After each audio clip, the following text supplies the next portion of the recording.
Thank you my God Jesus. नाज़र यीशु के नाम में हम आपकी स्तुति और तारीफ करते हैं पिता। 2000 वर्ष पहले हमारे पापों अपराधों के लिए तूने बहुमूल्य लहू को बहाया हुआ परमेश्वर तू हो। हे मेरे परमेश्वर, आपने अपना मोल दे करके खरीदा ताकि परमेश्वर हम जिए और आपकी महिमा करें।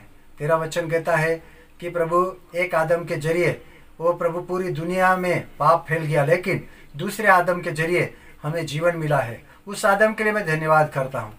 वो यीशु मसीह के नाम में मैं आपकी स्तुति और तारीफ करता हूँ, बड़ाई करता हूँ, जय जयकार करता हूँ। हे पवित्र आत्मा, अपने छिद्र हाथों को बढ़ा दे, आपकी महिमा के लिए हमारे जीवन को उपयोग कर। अंधकार की शक्ति और शैतान की कुयुक्तियों के ऊपर हमें विजय दे। जैसी तेरी मर्जी स्वर्ग में वैसे ही पृथ्वी पर तेरी इच्छा पूरी हो जाए। हे मेरे परमेश्वर, जब भी आप आते हो प्रभु जी, हम आनंद के साथ ओ प्रभु आपके राज्य में प्रवेश होने के योग्य बने रहे।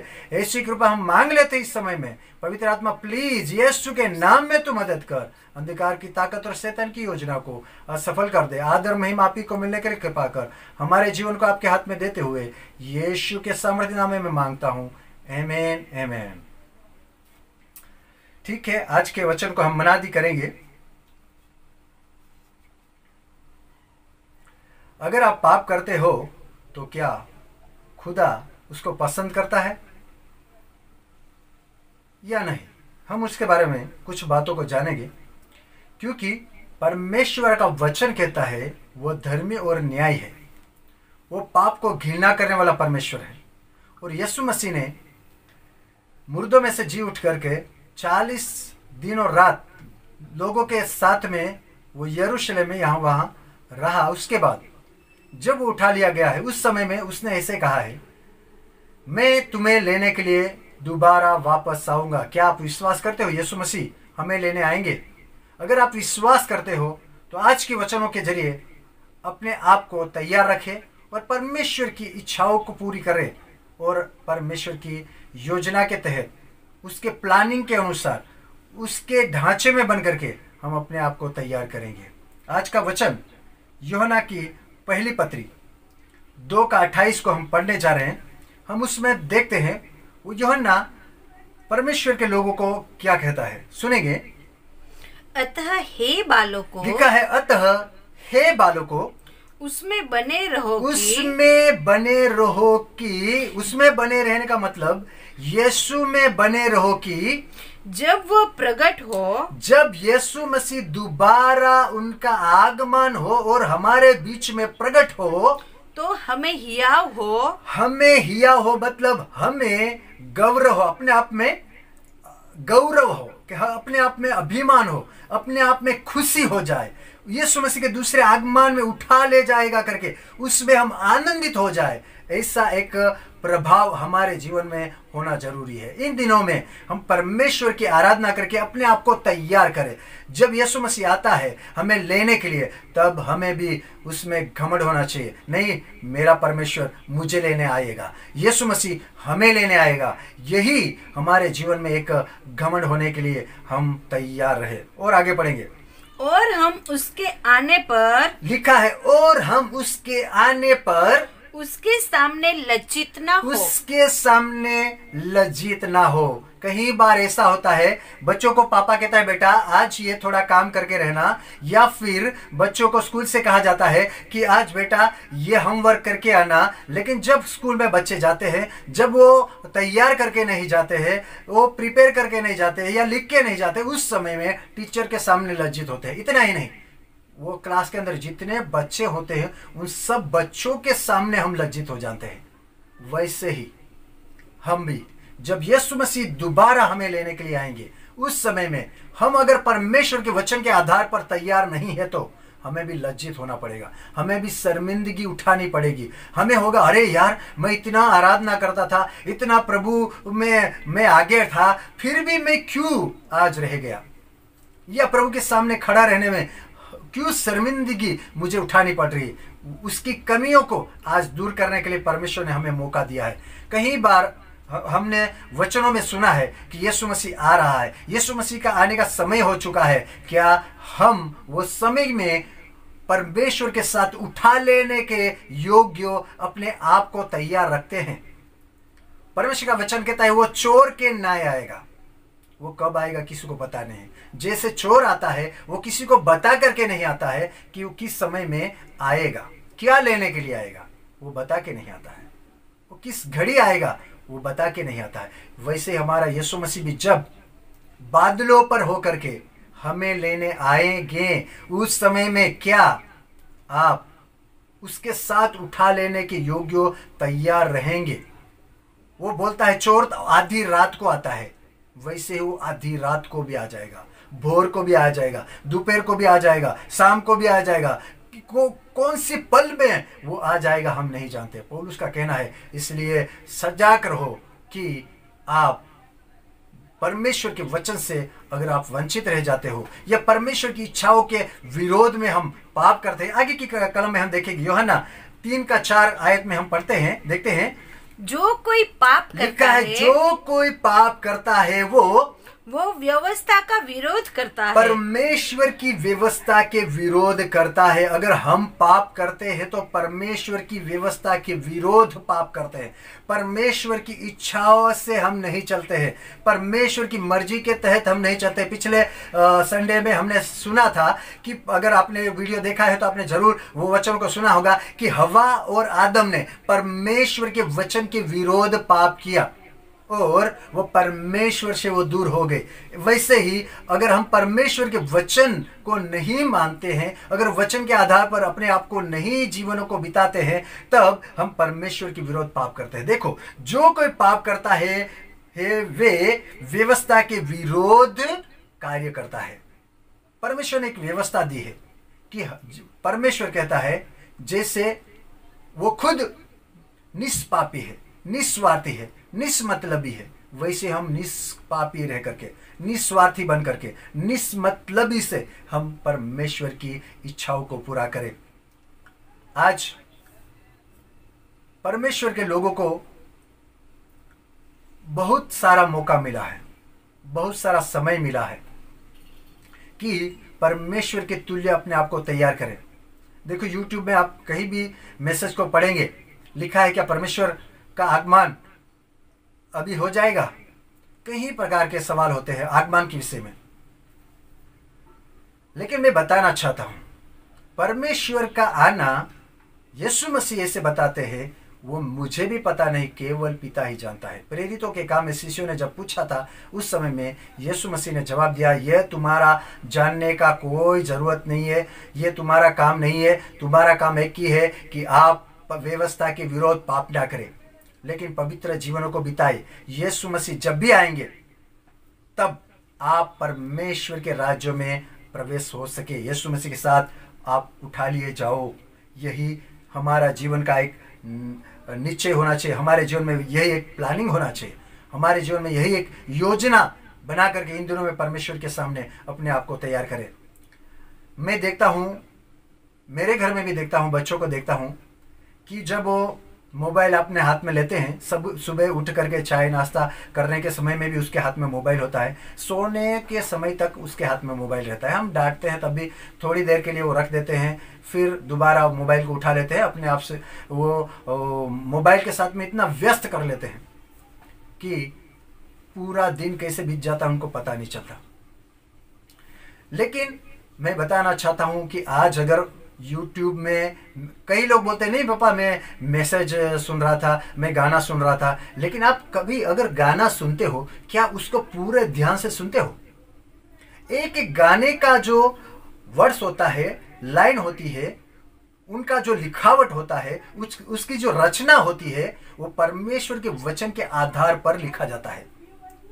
क्योंकि वो वचन जो परमेश्वर देता है वही वचनों को एक धुन में पिरो करके लेखक वो दर्शकों लोगों तक वो पहुंचाने की कोशिश करता है कि परमेश्वर का वचन गीतों के जरिए आप तक पहुंच सके। लेकिन जब आप गीत बजा देते हो, गाना बजता रहता है, आप अपने धुन में, अपने काम में, अपनी इच्छा से आप चलते रहते हो, उस समय में आप वो गीतों को ध्यान से नहीं सुनते हो।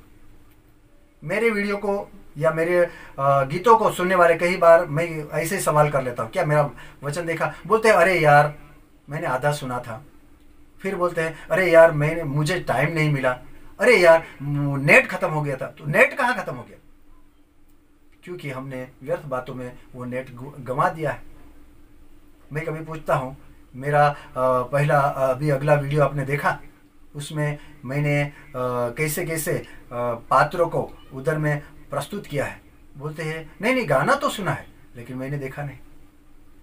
मैं इससे अनुभव करता हूँ, इससे मुझे पता चलता है कि लोग सिर्फ लाइक करते हैं या तो फिर सिर्फ इतना ही करते हैं कि हमने देखा करके उनको सामने वालों को पता चले, इतना ही हम करते हैं। आप ये मत करो, नहीं देखेंगे तो चलेगा, लेकिन ऐसे ही लाइक मत करो वीडियो को कि आप मनुष्य को झूठा बता करके परमेश्वर के सामने आप गलत बन जाओ। छोटी छोटी बात में हमें ध्यान रखने की ज़रूरत है। आप नहीं देखते हो कोई बात नहीं, लेकिन अगर आप वचन देखते हो तो उसको पूरी रीति से समझने की कोशिश करो कि वचन हमसे क्या बातचीत करता है। क्योंकि वचनों को बराबर न सुनने के कारण हम परमेश्वर के सामने गलत प्रस्तुत हो जाते हैं। हम सोचते हैं हम सही है, हम सोचते हैं परमेश्वर के आगमन के लिए हम तैयार है, हम परमेश्वर की व्यवस्था के आधार पर जीवन को बिता रहे हैं। लेकिन मेरे दोस्तों, हम अपने आप को धोखा दे रहे हैं, अपने जीवनों को धोखा दे रहे हैं, अपनी आत्मा को नरक की ओर धकेल रहे हैं। आप कोई भी मैसेज सुनते हो, उनके साथ अपने समयों को बिताओ। अगर आप पूरा मैसेज आप किसी का भी सुनोगे तो परमेश्वर आपसे बातचीत करेगा। मेरा कहने का यही मतलब है कि आज बहुत सी ऐसी चैनल है, वो चैनलों के जरिए हम वचनों को सुनते तो है लेकिन समझते नहीं है। जैसे खोजा के विषय में बताया गया है बाइबल में कि वो पढ़ रहा था, प्रेरितों के काम में ऐसे बताया गया है कि वो पढ़ रहा था लेकिन समझ नहीं रहा था, क्योंकि उसने पूरा मन नहीं लगाया था वो वचनों में। वो पढ़ता तो था, वो गाड़ी में बैठ करके जाने के समय में वो पढ़ता था, आने के समय में पढ़ता था, समय मिलता था पढ़ता था, लेकिन वो समझ नहीं पा रहा था। लेकिन आज परमेश्वर ने अच्छा मौका दिया है। आपने जो कुछ भी पढ़ा है, एक हिंदू बहन से मैंने बात किया, वो शायद 1-1.5 साल से हमसे वो कांटेक्ट में रह करके वचनों को सुना सीखा है। इन दिनों में मैंने उससे बातचीत की, तब उसने मुझसे बात करा कि मैंने वचन पढ़ा लेकिन उस समय में मैं वो वचन को समझ नहीं पाई थी, लेकिन जब भैया आपने बातचीत किया वचनों से, उस समय में वो वचन मेरे समझ में आ गया। कहने का मतलब है, आप पढ़ते हो समझते नहीं हो, तो पवित्र आत्मा वचन का भेद लेकर के आपके सामने आता है, तब भी आप क्या करते हो? बराबर वो वचन को सुनने के लिए अपने समय को नहीं देने के कारण आप समझ नहीं पा रहे हो। अच्छी तरह से वचन समझना बहुत जरूरी है, तभी आप यीशु मसीह के आगमन में शर्मिंदगी को अनुभव नहीं करेंगे, आप लज्जित नहीं होंगे, क्योंकि आपने व्यवस्था के विरोध कोई पाप नहीं किया। यहाँ पर हम देखते हैं यूहन्ना की पहली पत्री 3 अध्याय और 2 आयत में हम देखेंगे यूहन्ना क्या कहता है।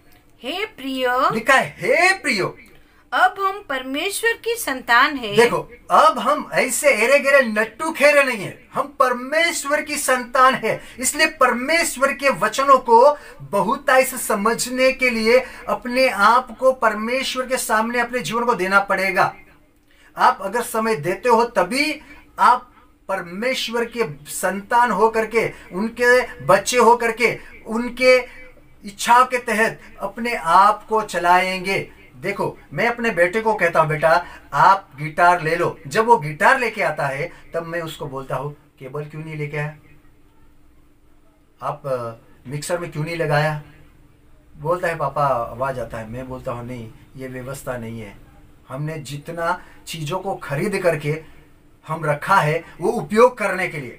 आप अपने घर में, आप परमेश्वर का संतान है, परमेश्वर के बच्चे हैं आप, और उसके वचनों को, उसके बाइबल को अपने घर में रखते हो और पढ़ते नहीं हो। अगर परमेश्वर का वचन आप सुनते नहीं हो बराबर, तो आप परमेश्वर के वचनों को समझ नहीं पाओगे, और जो व्यवस्था दी गई है वो व्यवस्था को आप पूरी रीति से उपयोग नहीं कर रहे हो। मैं बेटे को बोलता हूं, बेटा ये सही नहीं किया, हमारे पास इतना सिस्टम पड़ा है, क्यों, हमने क्यों खर्चा किया है। मैं कभी कभी बोलता हूँ, अगर ऐसे ही हम प्रार्थना में बैठ जाते हैं, बच्चे भी बैठ जाते हैं, उसके बाद मैं बोलता हूँ बेटा आपने क्यों कीबोर्ड क्यों नहीं बजाया। वो बोलता है बेटा पापा की ऐसे ही। मैं बोला खरीदा मैंने क्यों, मैंने उसके लिए मोल दे दिया है, उसका मैंने दाम दे करके उसको खरीदा ताकि वो परमेश्वर की महिमा के लिए उपयोगी बन जाए, परमेश्वर की आराधना के लिए काम आ जाए। आपने बाइबल खरीद करके घर में क्यों रखा है, ताकि वो वचन आपको समझ सके, उस वचन में परमेश्वर के इरादे को आप समझ सके। जब मूसा से परमेश्वर ने बातचीत किया तब मरियम ने हारून ने कुड़कुड़ाया, उस समय में परमेश्वर ने मरियम को थोड़ा समस्या में डाल दिया। हम देखते हैं उसको कोढ़ हो गया और परमेश्वर ने उस समय में से कहा कि मैं लोगों से वचनों से बातचीत करता हूं लेकिन मेरे दास से आमने सामने बातचीत करता हूं। परमेश्वर जब अपने दासों से बातचीत करता है वही बातें वो आप लोगों के सामने रखी जाती है। आप अगर वचन सुनते हो उस समय में पूरा मन लगाओ, पूरा ध्यान लगाओ ताकि परमेश्वर की इरादे को आप पक्की रीति से समझ सको। नहीं तो फिर आप वचन सुनेंगे, बाहर जाकर के पिचकारी मार के आएंगे। क्यों? क्योंकि वचन को आप समझते नहीं हो। इसी के लिए यही कारण है कि आप जिस दिन परमेश्वर पुत्र यीशु मसीह हमें लेने आएंगे उस दिन आप शर्मिंदगी को अनुभव करेंगे, आपको लज्जित होना पड़ेगा। लेकिन आज का वचन को आप अगर सुन करके आप तैयार हो जाते हो, मैं दावे के साथ कह सकता हूं कि आपको शर्मिंदगी उठानी नहीं पड़ेगी। जैसे बच्चों को क्लास में शर्मिंदगी उठानी पड़ती है जब वो होमवर्क या रेडी बन करके तैयार होकर के नहीं जाते। देखो स्कूल के अंदर जाने वाले बच्चों को बताया जाता है आपको आई कार्ड दिया है, जब वो आई कार्ड नहीं पहनता तब भी वो उसको सजा दी जाती है। इसका मतलब कि जो स्कूल का रूल्स है वो रूल्स को फॉलो नहीं करते, उस समय में उसके ऊपर वो ताड़ना दी जाती है जो उसके नियम के आधार पर है। उसके व्यवस्था से वो बच्चा दूर होने के कारण उसको वो सजा दी जाती है। आप भी वो सजा के हकदार बन जाते हो जब परमेश्वर की व्यवस्था को आप ठुकरा देते हो, परमेश्वर के वचन के आधार पर अपने जीवनों को नहीं बिताते हो, उस समय आप ठोकर का कारण बन जाते हो। आप देखिए आगे पढ़ते हैं, यहां लिखा है, हे प्रियो अब हम परमेश्वर की संतान है, हम परमेश्वर की संतान है। मैं जब छोटा था स्कूल में पढ़ता था उस टाइम में मुझे टीचर ऐसे बोलती थी कि आप मम्मी पापा का बेटे हैं, बेटी है। मुझे बताया जाता था कि आप मम्मी पापा का बेटा है, लेकिन जब स्कूल में तू आता है तब तू मेरा बेटा है। मैं जो कहूंगी या मैं जो कहूंगा वो आपको करना पड़ेगा। मतलब हम अपने पिता की आज्ञाओं को मानते हैं। जब बच्चे स्कूल में जाते हैं तब वो टीचर की आज्ञाओं को मानते हैं। हमारा टीचर पवित्र आत्मा है, हमारा गाइड करने वाला पवित्र आत्मा है। हमें पवित्र आत्मा की बातों को सुनना पड़ेगा। वो वचन से हमसे बातचीत करता है, वो वचन को सुनना पड़ेगा। अगर आप नहीं सुनते हो आप नीचे ही ठोकर का कारण बन जाएंगे। हम देखें आगे पढ़े, और अभी तक यह प्रकट नहीं लिखा है देखिए, और अभी तक यह प्रकट नहीं हुआ कि हम क्या कुछ होंगे। इतना तो जानते हैं कि जब वो प्रकट होगा, जब यीशु मसीह प्रकट होगा तो हम उसके सामने होंगे, क्योंकि उसको वैसे ही देखेंगे जैसा वह है। न्याय धर्मी पवित्र ज्योतिमय अगम्य परमेश्वर वैसे ही देखेंगे। हमें भी वैसे ही बन करके रहना पड़ेगा। न्याय धर्मी पवित्र और उसका संतान बन करके रहना पड़ेगा। हम उसको ऐसे ही देखेंगे। अगर हम उसको देखने के समय में हम देखेंगे अरे पिता परमेश्वर का पुत्र यीशु मसीह ये तो पवित्र है और मैं तो अपवित्र हूं, मैं अशुद्ध हूं, आपको ऐसे ही शर्मिंदगी उठानी पड़ेगी। अपने आप में आप शर्मिंदा हो जाएंगे, आपको लज्जित करने की जरूरत नहीं पड़ेगी, क्योंकि आपका पाप आपसे बातचीत करना शुरू कर देगा। आपका गुनाह आपके सामने आ जाएगा, आपकी गलती आपके सामने आ जाएगी। आप यीशु मसीह के जैसे समान अपने आप को देखेंगे। यीशु मसीह बात करने में अच्छा है, यीशु मसीह देखने में अच्छा है, यीशु मसीह बोलने में अच्छा है, मेरा बात करने का तरीका सही नहीं है, मैं थोड़ा झूठ बोल देता हूँ। अरे यीशु मसीह कोई गलती नहीं करता, यीशु मसीह पवित्र है। हम अपने आप में गलतियां हम खुद ढूंढ लेंगे, कोई बताने आएगा नहीं, आपको पता चल जाएगा यीशु मसीह में मुझ में क्या फ़र्क है, और आप वैसे ही लज्जित हो जाएंगे। इसलिए यूहन्ना कहता है कि उस समय में आपको शर्मिंदगी उठानी ना पड़े, आपको लज्जित होना ना पड़े। आप इस वचनों को आप गौर से समझिए, पढ़े।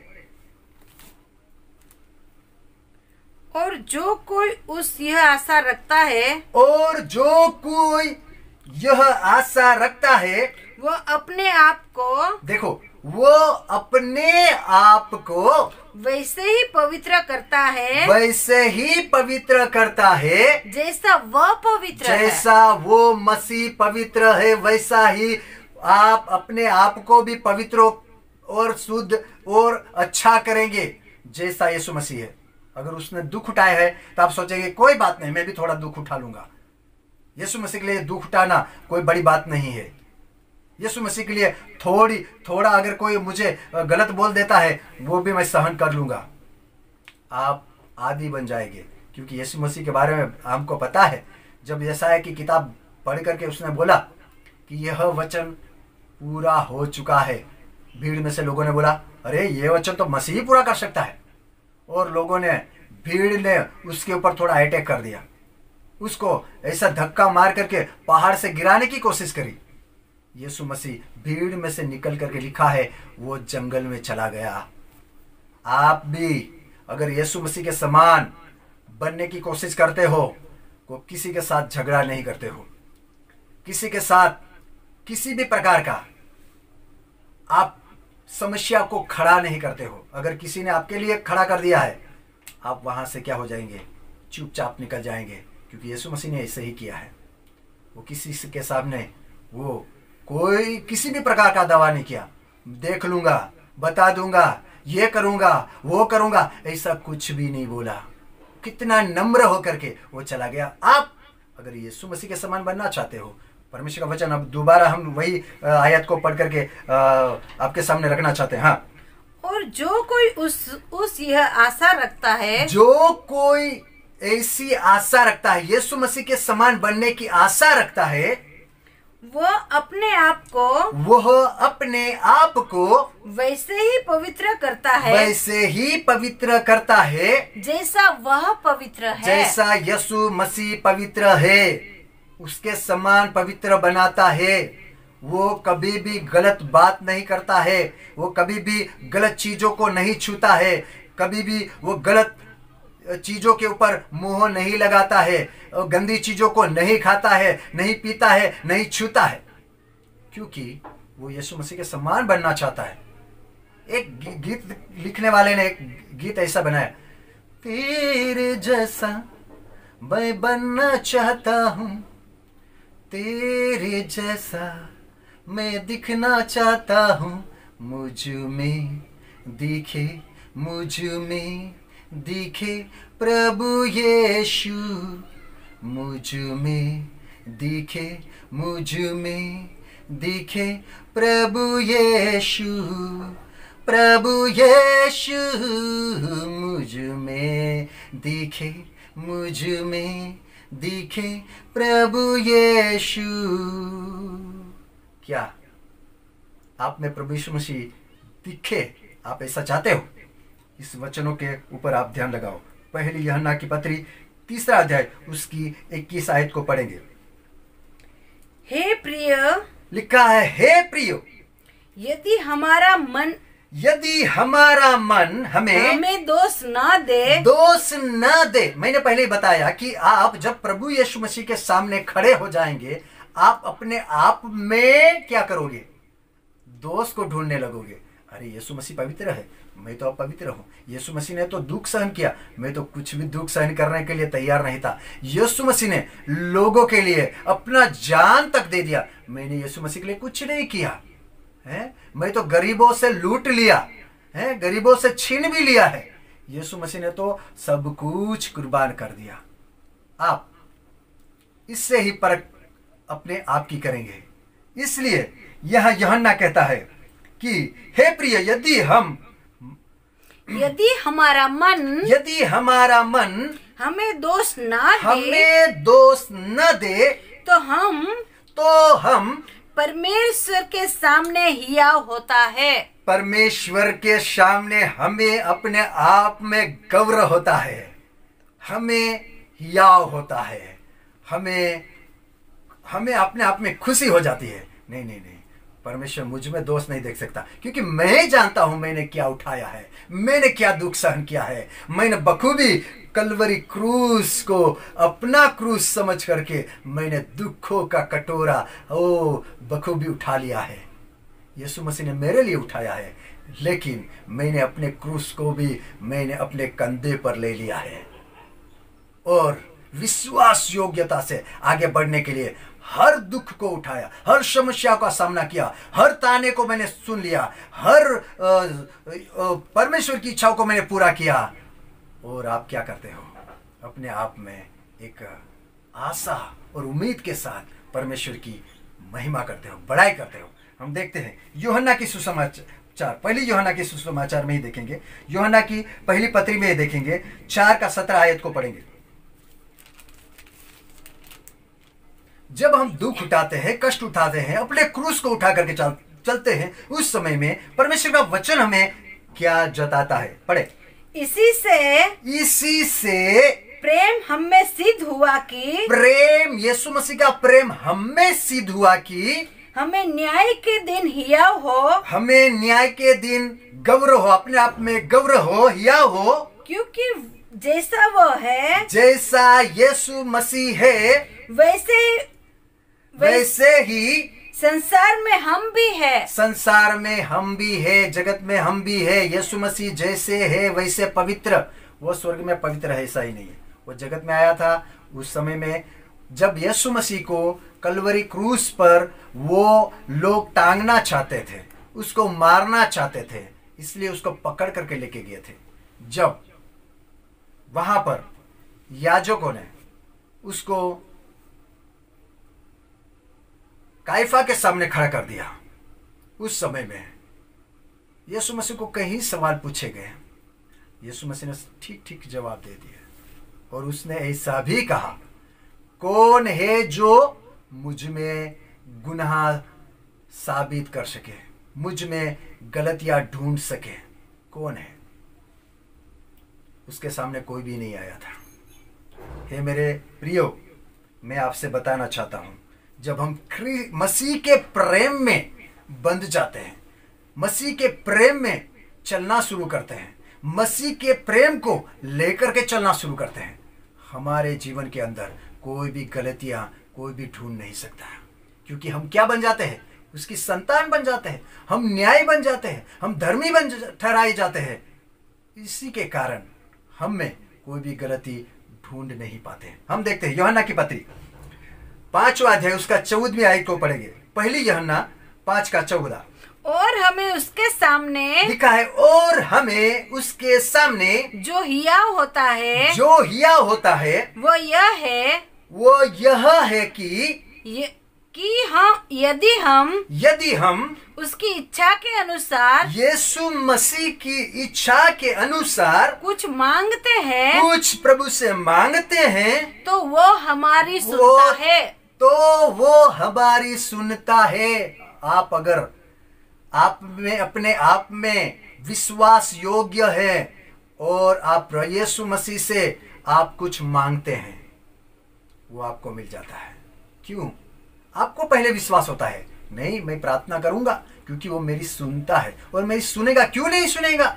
मैं उसका बेटा हूं, मैं उसके वचनों के आधार पर चलता हूं, उनकी इच्छाओं को जान करके वैसे ही मैं चलता हूं। वो प्रेम करने वाला है, वही प्रेम मुझ में भी है। मैं भी औरों से प्रेम करता हूं, यीशु मसीह से प्रेम करता हूं, उसके वचनों से प्रेम करता हूं, उनके न्याय में चलता हूं, उसकी धार्मिकता में चलता हूं, और वही विश्वास हमारे जीवन में रहता है और हम जो कुछ भी मांगते हैं पिता से वो मिल जाता है।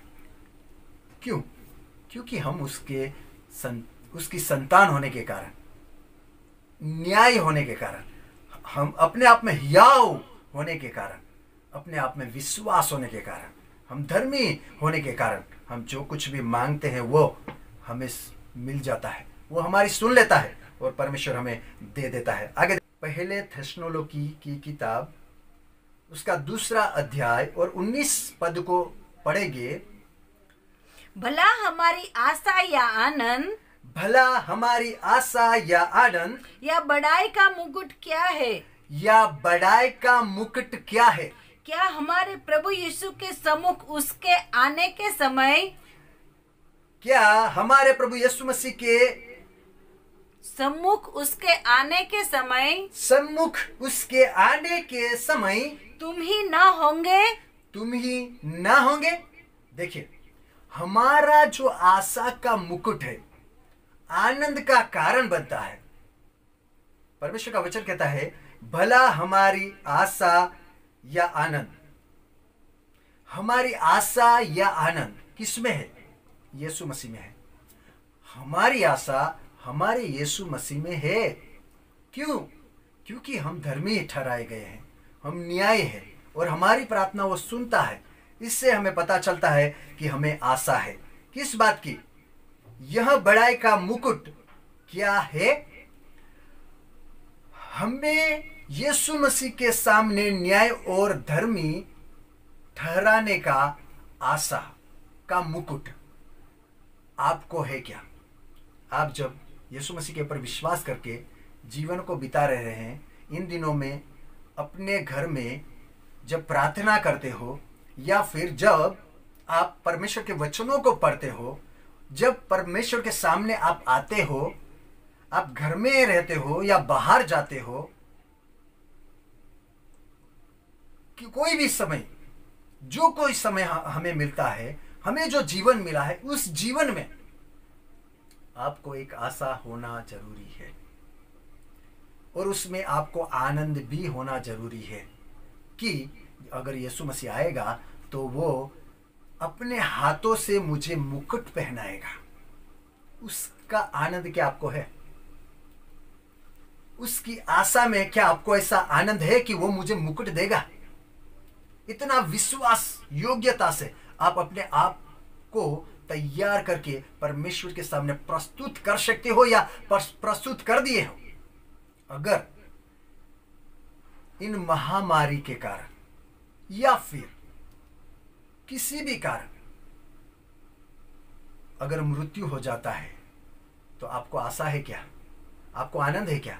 अरे मर जाऊंगा तो मुझे कोई गम नहीं है, मुझे आनंद है क्योंकि मरने के बाद ही मैं एक यीशु मसीह के सामने एक धर्मी और न्यायी के रूप में वहां मैं खड़ा हो सकता हूं। क्या आपको आनंद है?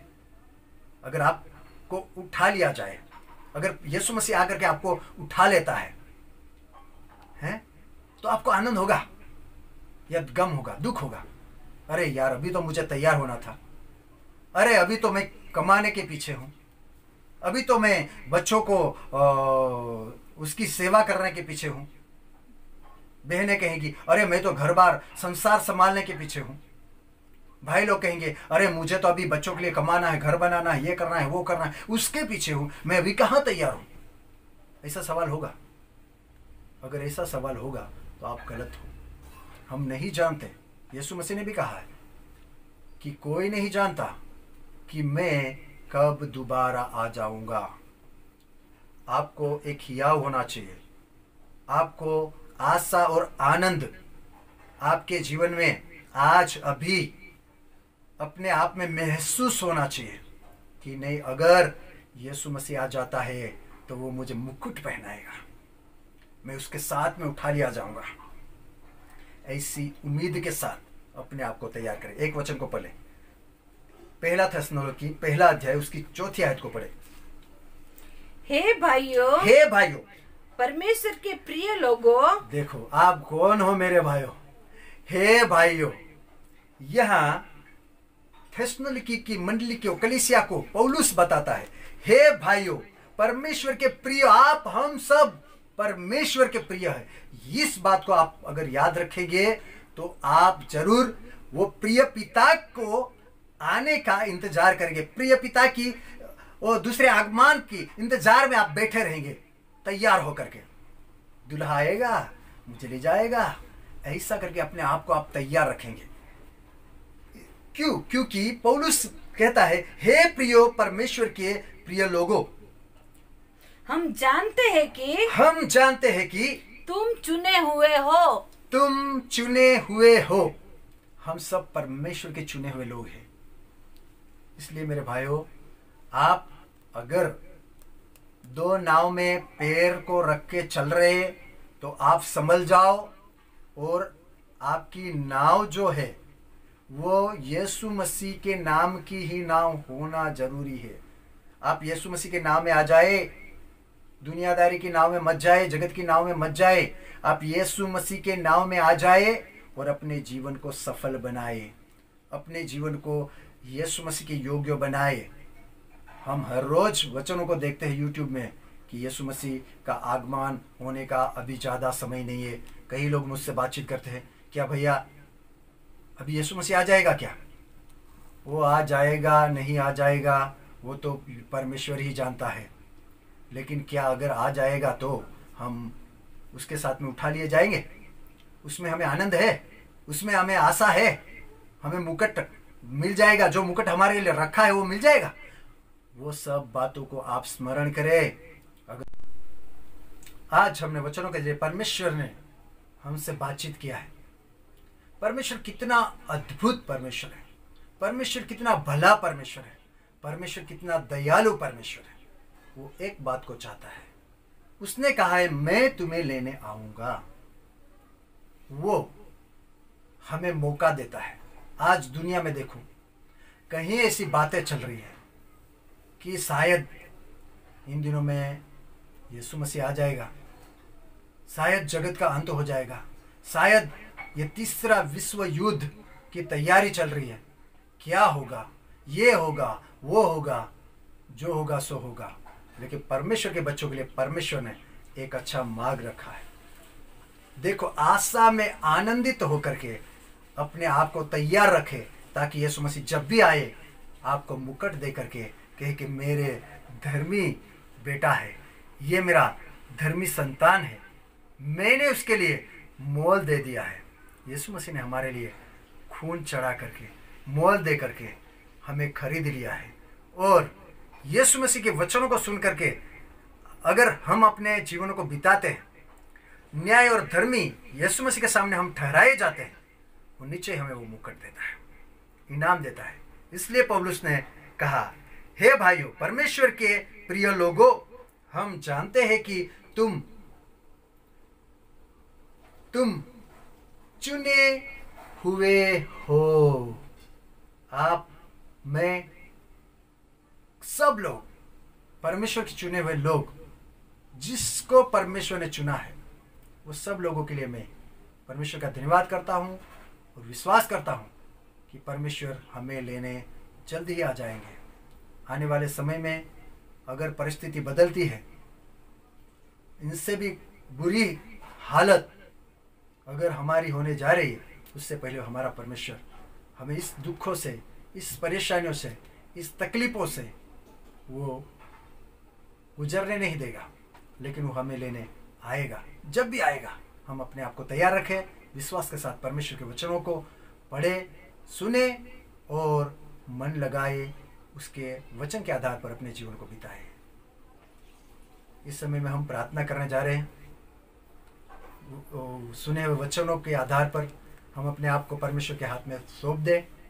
अगर आप चाहते हैं कि परमेश्वर आज आपको जांच रहा है और आपको उनकी इच्छा के अनुसार आपको बनाना चाहता है, तो नीचे ही आप प्रार्थना में जुड़ करके परमेश्वर से विनती करें, प्रभु अगर आपका आगमन होता है उस समय में मैं हियाव बांध लूँ कि मैं उठा लिया जाऊँगा। विश्वास योग्यता से अपने आप को मैं तैयार करूँगा। नीचे कर लें। आज दिन तक आप तैयार नहीं, नीचे कर लें, अपने आप को तैयार करें। प्रार्थना करें। सर्वसामर्थी, सर्वव्यापी, सर्वज्ञानी परमेश्वर, खुदावर यीशु मसीह के नाम में हम आपकी स्तुति और तारीफ करते हैं। पिता, आप विश्वास योग्य परमेश्वर हो और आपने वायदा किया है मैं तुम्हें लेने आऊँगा। और परमेश्वर पिता, आज मैं अपने आप को आपके सामने ओ प्रभु जी मैं लाता हूँ और विनती करता हूँ प्रभु, मेरे अंदर कुछ भी गलती है वो यीशु के लहू से वो दूर हो जाए। मेरी गलत आदतें दूर हो जाए, मेरे गलत विचार दूर हो जाए। मेरे जीवन से अगर प्रभु आपको दुख लगता है, वो सब बातें जो आपको दुखी करती है वो सब बातें वो दूर हो जाए। जो मुझे आपसे अलग करती है वो सब बातें दूर हो जाए और आपके तुल्य, आपके योग्य, आपका पुत्र होने का अनुग्रह से भर दे, ऐसी हमें प्रार्थना करते हैं प्रभु जी। आज जो वचनों को सुना है उस वचनों के जरिए आप सभी को अभिषेक करें, सभी को सुंदर पवित्र करें और परमेश्वर पिता वचन के आधार पर जीवन जीने के लिए प्रभु आप सबको तैयार करें। मेरे परमेश्वर, आप ऐसा करना जानते हो, आप योग्य परमेश्वर हो, इसलिए मैं तेरी स्तुति और तारीफ और बढ़ाई करता हूँ। मेरे पिता, आप इसी समय में अपने छेदे हाथों को बढ़ा करके प्रभु मेरे साथ जो प्रार्थना में जुड़े हैं उनको आप छू लीजिए, आप छू लीजिए, हर एक बंधन को तोड़ दीजिए। अंधकार की ताकतों से, शैतान की कुयुक्तियों से, वो हर एक वायरस की फैलती बीमारियों से आप सबको बचा लीजिए और आपका महिमा के लिए उपयोग कीजिए। हम विश्वास रखते हैं, हमारे मांगने से बढ़ करके, ठोकने से पहले आपने खोल दिया करके धन्यवाद। खुदावन यीशु मसीह के पवित्र और सामर्थ्य नाम से मैं मांगता हूँ, आमीन आमीन। वचनों को सुनने वाले प्रिय भाइयों और बहनों को मैं बताना चाहता हूँ, इस वचनों से आपको आशीष मिलेगी अगर विश्वास के साथ वो वचनों को ले लिया है तो, क्योंकि ये परमेश्वर का जीवित वचन है। वचन काम किए बगैर वो खाली कभी भी नहीं जाता है। इसलिए आप क्या करें, अपने आप को भी आशीष में बनाए और दूसरों को भी आशीष पाने के लिए मौका दें। आप इस चैनल को सब्सक्राइब करें, लाइक करें, शेयर करें और बेल आइकन को भी दबाएं, ताकि आने वाली वीडियो आपको मिले और वचनों से परमेश्वर आपको और भी तैयार करें, आपको तंदुरुस्ती और ताजगी मिले। यीशु के नाम से आमीन।